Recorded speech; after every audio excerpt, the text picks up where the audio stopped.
Trees Atlanta is a nonprofit citizens group founded in 1985. Our mission is to protect and improve our urban forests through planting, conservation, and education. This video will demonstrate how to use the outdoors and nature to engage students in your lessons, standards-aligned approaches that connect students to the outdoors, and research-supported educational outcomes that result from outdoor instruction. Teaching outdoors provides many positive educational experiences both to students and teachers.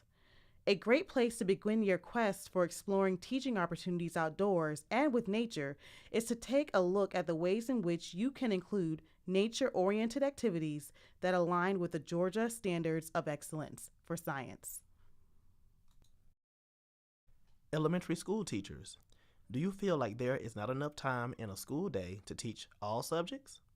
Do subjects such as reading and math take precedence over other subjects like science?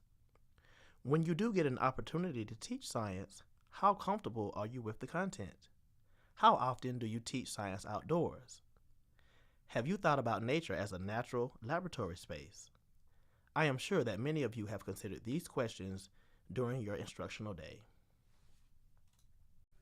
We hope the nature-oriented activities and lessons presented in this short video will inspire you to consider new ways to leverage science concepts across disciplines in your curriculum.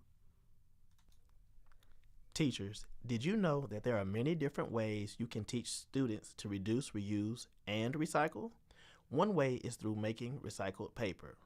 Most of these materials for making paper can be found in your classroom or at home. You only need scrap paper, a blender, water, and a few other tools.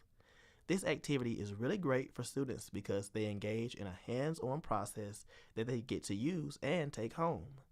Depending on your comfort level, this activity also presents a novel way to discuss where paper products come from. Trees are the primary source of paper. The broad concepts of urban forests versus working forests can help to address related topics such as environmental sustainability and renewable resources. The best way to learn about habitats is by exploring your own habitat. Take your children outside to closely observe the environment around them, right on campus. Start off by drawing attention to the green things growing around them. Look, listen, smell. Observing the street trees or nearby woods can help students to understand that the trees are home to a wide range of wildlife. What lives among these trees? Learn the names of some common trees, wildlife, birds, or bugs that you might see. This is a great way for students to explore the diversity of living organisms in their environment. Have students collect as many different types of fallen leaves and seeds or acorns as they would like. But please point out that we should not pick live leaves or break off branches, as trees and plants are alive, an important part of our urban habitat. They need people to respect and care for them. Easy-to-use field guides are available for students to discover the names of leaves that they have collected. As an extension, children can produce leaf rubbings, create picture frames, or collages with their nature materials. Atlanta is an urban heat island. Like all densely built areas, cities are warmer than the areas that are not as developed. Urban heat islands can feel 10 to 15 degrees hotter in the summer, but having more trees has a canopy cooling effect. As a prerequisite, students should be able to obtain and communicate the ways in which heat energy can be transferred and measured. Teachers can engage students in a lesson where they use infrared thermometers to record the temperatures of various objects and locations and can infer that their different objects absorb heat energy. To learn more about the canopy cooling effect of trees, visit treesatlanta.org/City in the Forest for more information. Consider your standards related to ecology. Students may be able to identify relevant producers, consumers, and decomposers that exist in their local ecosystem. Biodiversity does not only exist on the Galapagos Islands. We have forests, an incredible diversity of tree and animal species native to our own ecosystem right here in our city. Provide opportunities for students to observe, recognize, and appreciate the nature right outside their doors. They may be able to even recognize that sunlight is needed for producers to produce. But do they know that they are all interconnected? Let's go outside. Try the activity Habitat Lapsit. Students get to role play and imagine that they are producers, consumers, decomposers, and sunlight.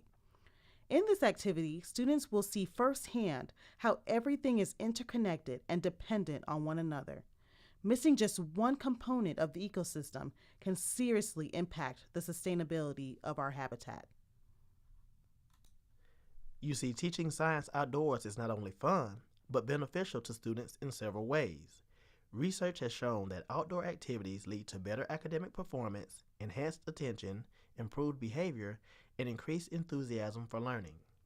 You can also include subtle adjustments to your lessons, such as using natural elements as objects in mathematics and reading lessons. For example, students can read stories about their favorite outdoor activities or count trees instead of cars. Remember, your attitudes toward the outdoors will influence that of your students.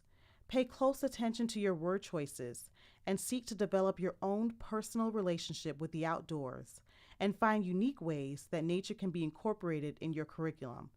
With deliberate planning and intentionality, you can bring the benefits of outdoor instruction to your students while providing standards-based instruction. The outdoors provide limitless opportunities for learning that are exciting, worthwhile, and supported by research. In the outdoors, children's imaginations can roam free, and their curiosity is heightened in their natural laboratory.